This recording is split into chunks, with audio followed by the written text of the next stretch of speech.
Friends, आप सभी कैसे हैं? मैं उम्मीद करता हूँ आप सभी ठीक होंगे। यहाँ फ्रेंड्स हम बात करने वाले एक इंटरेस्टिंग और एक इम्पॉर्टेंट टॉपिक के बारे में जिसका टाइटल है how to setup AJAX request. बिल्कुल, अभी तक जो प्लगइन हमने क्रिएट किया है that is student management system. अब इसी प्लगइन में जितने भी ऑपरेशन हमने परफॉर्म किए हैं जैसे कि create operation, read operation, update operation and delete operation, उन सारे ऑपरेशन को हम कन्वर्ट करने वाले हैं इनटू एजेक्स रिक्वेस्ट। ये स्टार्टिंग वीडियो है, तो यहाँ हम देखेंगे किस तरीके से अपनी एजेक्स रिक्वेस्ट को सेटअप करें ताकि हम रिक्वेस्ट बना सके from client side to server side.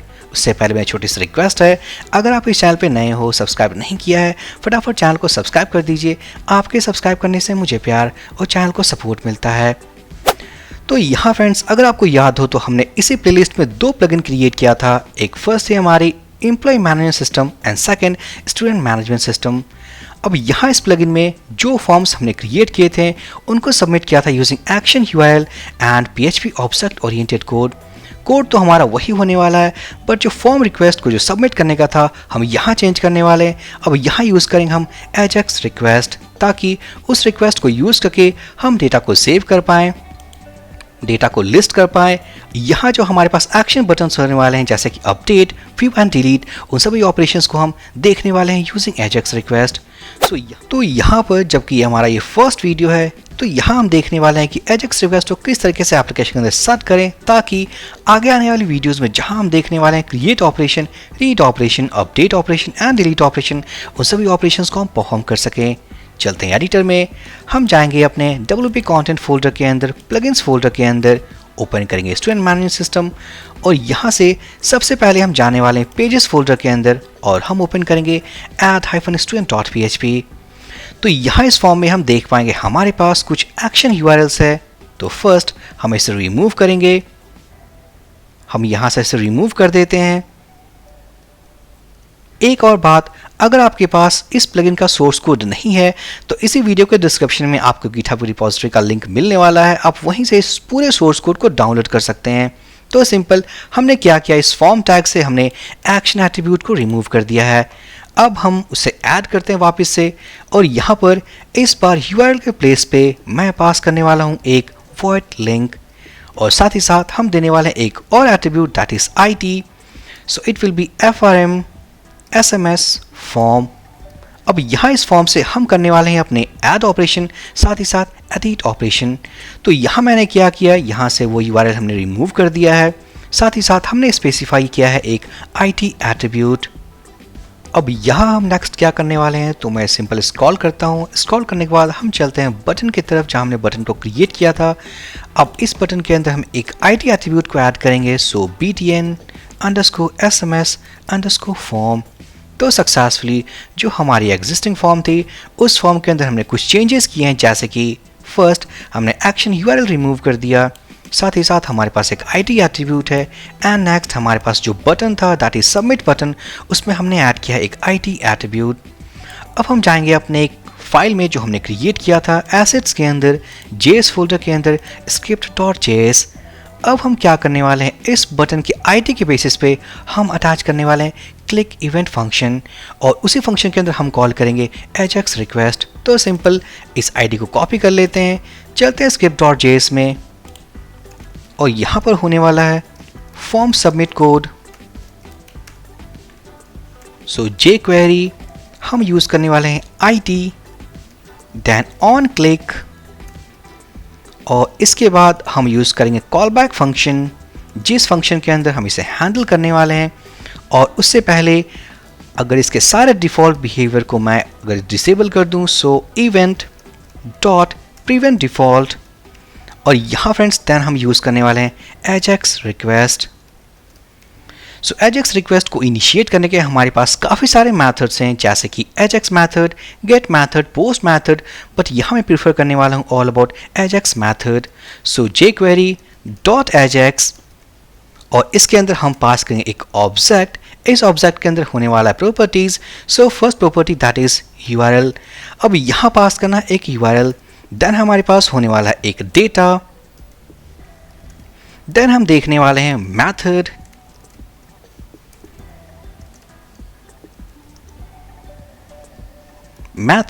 उसके बाद होने वाला है सक्सेस एंड फाइनली अगर कोई एरर आ जाए तो हमारे पास है एरर। तो सक्सेसफुली हमने इस ऑब्जेक्ट के अंदर सारे प्रॉपर्टीज को डिफाइन कर दिया है। अब हमें पास करना है इन प्रॉपर्टीज के वैल्यू को। तो फर्स्ट हम देखने वाले all about URL. URL property का मतलब है जहां हम इस डेटा को सबमिट करना चाहते हैं। तो हमें चाहिए एक एक्शन यूआरएल।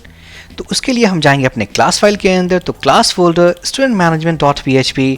रिमेंबर फ्रेंड्स, अगर आपने वीडियो यहीं से स्टार्ट किया हो तो मे बी आपके लिए हो सकता है ये कन्फ्यूजन।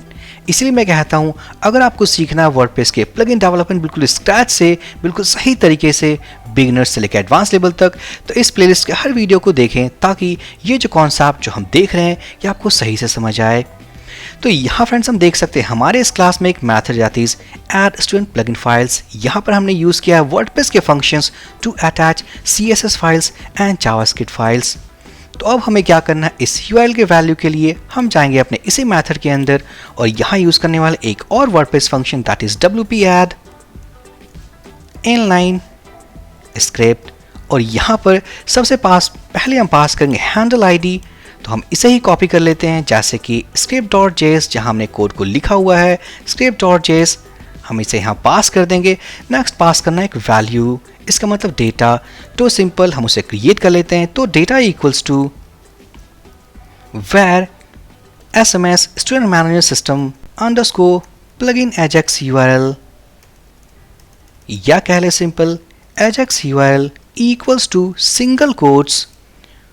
और अगर हम सेव कर दें, सेव करने के बाद इस वेरिएबल को अगर हम यहाँ पास कर देते हैं,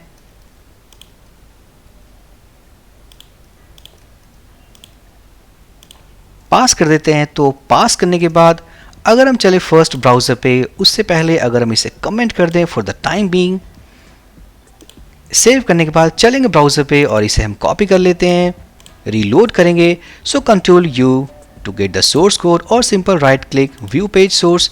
तो यहाँ हम सर्च करेंगे, देख पाएंगे हमारे पास एक स्क्रिप्ट एलिमेंट है, उसके अंदर हमारे पास एक वेरिएबल है जो हमने डिफाइन किया, बट फिलहाल इट इज़ एम्प्टी।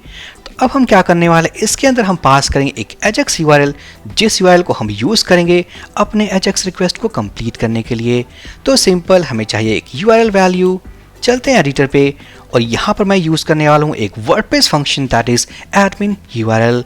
तो यहाँ मैं क्या करूँगा, डबल कोट्स, हम इसे कनकैटिनेट करेंगे admin URL और यहाँ इसके अंदर मैं पास करने वाला हूँ सिंगल कोट्स या डबल कोट्स के अंदर WP admin dot WP not admin admin ajax dot PHP। Save करने के बाद अगर हम चाहें ब्राउज़र पे रीलोड करें तो हम देख पाएंगे, अगर हम सर्च करते हैं तो हम देख पाएंगे हमारे पास एक URL है दैट इज़ लोकल होस्ट जो कि प्रोजेक्ट URL है। उसके बाद हमारे पास WP-admin and admin ajax dot PHP।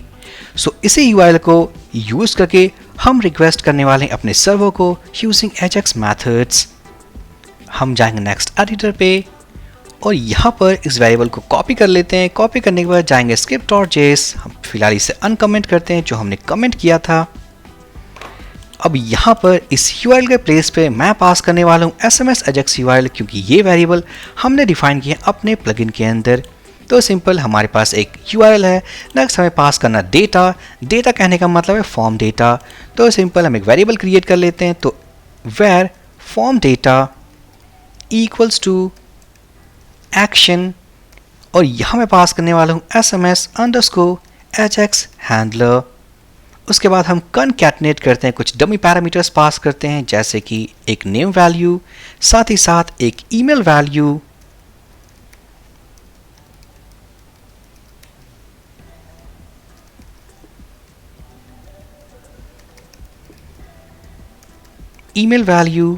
So finally सारा कुछ लिखने के बाद हम इस वेरिएबल को कॉपी कर लेंगे, जाएंगे डेटा के पास और हम इसे पास कर देंगे। तो यहाँ देख सकते हैं हमारे पास एक वेरिएबल है। इस वेरिएबल के अंदर कुछ वैल्यूज़ हैं, जैसे कि एक्शन के नाम से एक वैल्यू है, नेम के नाम से एक वैल्यू है, ईमेल के नाम से एंड डेजिग्नेशन। साथ ही साथ हम एक और पैरामीटर ऐड करेंगे, जैसे कि पैरम के नाम से इक्वल्स टू, मान लेते हैं this is save underscore form. Save करने के बाद हमने इसे पास कर दिया है। नेक्स्ट जाना है मेथड के अंदर। तो मान लेते हैं इस रिक्वेस्ट को हम सबमिट करना चाहते हैं यूजिंग पोस्ट रिक्वेस्ट टाइप, तो हम पास करने वाले हैं पोस्ट। अगर सबमिट करना हो फॉर गेट रिक्वेस्ट टाइप तो हम पास करेंगे get. So post is okay. इसके बाद हम जाएंगे अपने इस कॉल बैक फंक्शन में। इस कॉल बैक फंक्शन का मतलब ये है कि जब हमने सर्वर को हिट किया है अपने इस मेथड को यूज करके डेटा के साथ, तो वहां से आने वाला है कोई रिस्पॉन्स और उसे हम कैच करेंगे अपने इस ब्लॉक के अंदर।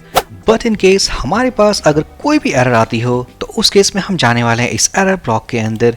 तो simply this is for success response and this is for any error response. सबसे पहले रिस्पॉन्स को हम रीड करेंगे, तो उसके लिए हम पास करने वाले एक रिस्पॉन्स वेरिएबल अपने इस कॉल बैक फंक्शन के अंदर। तो फाइनली फ्रेंड्स, हमारा जो कोड स्केलेटन था किसी एजेक्स रिक्वेस्ट को फायर करने का, वो हमने कंप्लीट कर लिया है।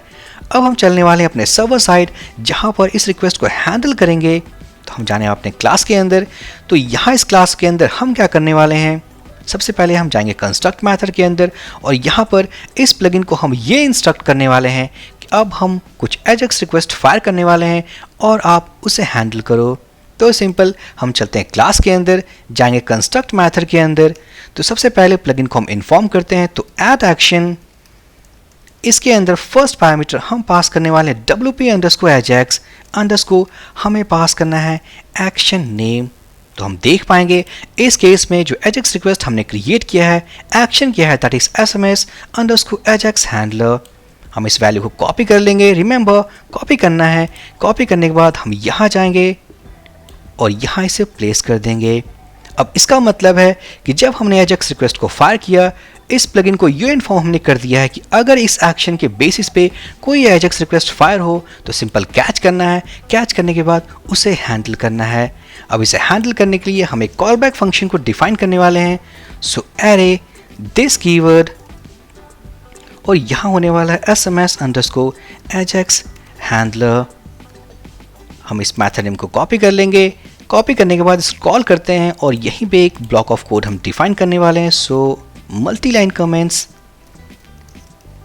ajax request handler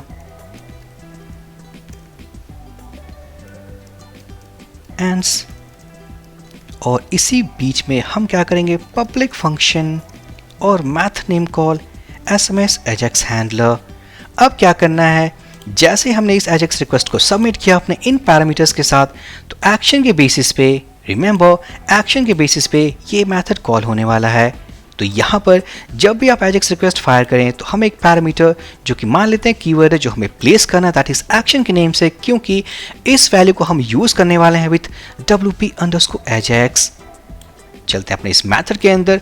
तो फर्स्ट अपने रिक्वेस्ट को हम हैंडल करना चाहते हैं, तो हम देख पाएंगे हमारे पास काफ़ी सारा पैरामीटर्स हैं जैसे कि एक्शन, पैरम, नेम, इस तरीके से। तो हम सभी को सबसे पहले हम गेट करते हैं। तो हम यहाँ क्या करेंगे, सबसे पहले हम इस पैरम को कॉपी कर लेते हैं। चलेंगे यहाँ पर इफ ईच सेट, हमने सबमिट किया अपने फॉर्म को using post request type. So post param अगर सेट है तो हम जाएंगे अपने इस ब्लॉक कोड के अंदर। अब चेक करने वाले हैं उस पैरम का क्या वैल्यू है। सो अगर हम वैल्यू को देखें तो इट विल बी save_form, हम कॉपी कर लेते हैं, पेस्ट कर देंगे। और यहाँ friends for the time Bing हम क्या करेंगे, एक सैम्पल रिस्पॉन्स को रिटर्न करते हैं। सो जेसन इनकोड, इसके अंदर पास करेंगे एरे, एरे के अंदर नेम, और इस नेम वैल्यू को अगर हम रीड करें अपने रिक्वेस्ट पैरामीटर के अकॉर्डिंग, सो यहाँ से गेट कर सकते हैं नेम।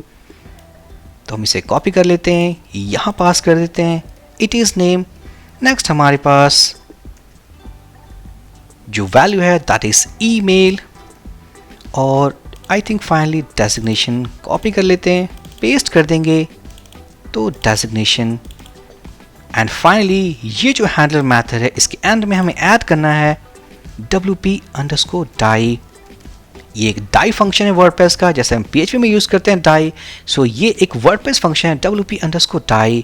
अब हम क्या करने वाले हैं, जब भी हम एजेक्स रिक्वेस्ट को फायर करेंगे तो सिंपली इस ब्लॉक के अंदर हम आने वाले हैं, इस ब्लॉक के अंदर आने वाले हैं वापस से, और यहाँ से ये रिस्पॉन्स रिटर्न होने वाला है। सब कुछ सेव करने के बाद चलते हैं ब्राउज़र पे, रीलोड करते हैं। रीलोड करने के बाद हम जाएंगे ऐड स्टूडेंट, और यहाँ से इस बटन के क्लिक पे वो एजेक्स रिक्वेस्ट फायर होने वाला है।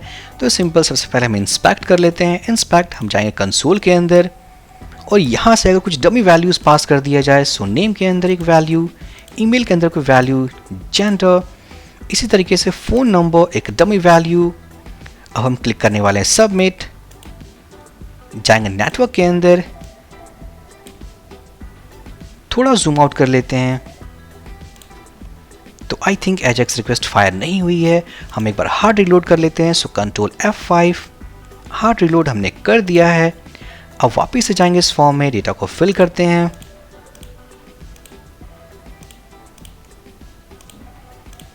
क्लिक ऑन सबमिट तो हम देख पाएंगे हमारे इस नेटवर्क टैब में एक रिक्वेस्ट हिट हुआ, that is admin-ajax.php।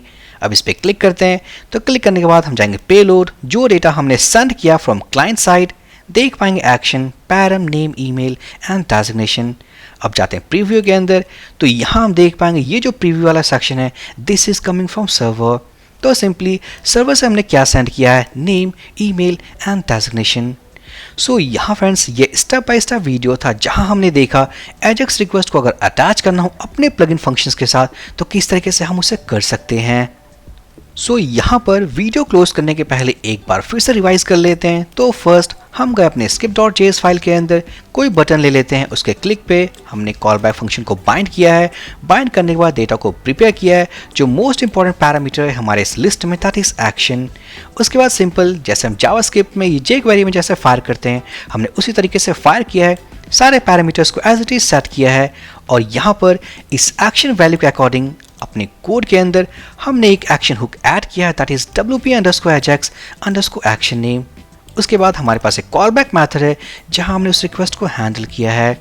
And one more thing, यहाँ जो एक्शन URL हमने यूज़ किया है उस एक्शन URL को सबसे पहले हमने इसी क्लास के अंदर उसे हमने अटैच किया है। देख सकते हैं इनलाइन स्क्रिप्ट फंक्शन को यूज़ करके, ताकि हम इस लाइन ऑफ कोड को यूज़ कर पाएँ। सो सक्सेसफुली ये हमारा फर्स्ट वीडियो था जहां हमने ये देखा सही तरीके से अगर एजेक्स रिक्वेस्ट को अगर अटैच करना हो अपने प्लगइन फंक्शंस के साथ तो किस तरीके से कर सकते हैं। एक और बात, अगर आप इसी कॉन्सेप्ट को इम्प्लीमेंट करना चाहो, मान लेते हैं आपके प्लगइन का कोई फॉर्म है जो फ्रंट एंड की तरफ है जहां यूजर ने लॉगिन नहीं किया है, यहाँ पर अगर हम देख पाएँ तो हमने एक फॉर्म को सबमिट किया है, बट रिमेंबर अभी हम हैं एडमिन लॉगिन के साथ। बट मान लेते हैं हमारे पास कोई फॉर्म है, उस फॉर्म को हमने सबमिट किया है बट विदाउट एनी लॉगिन।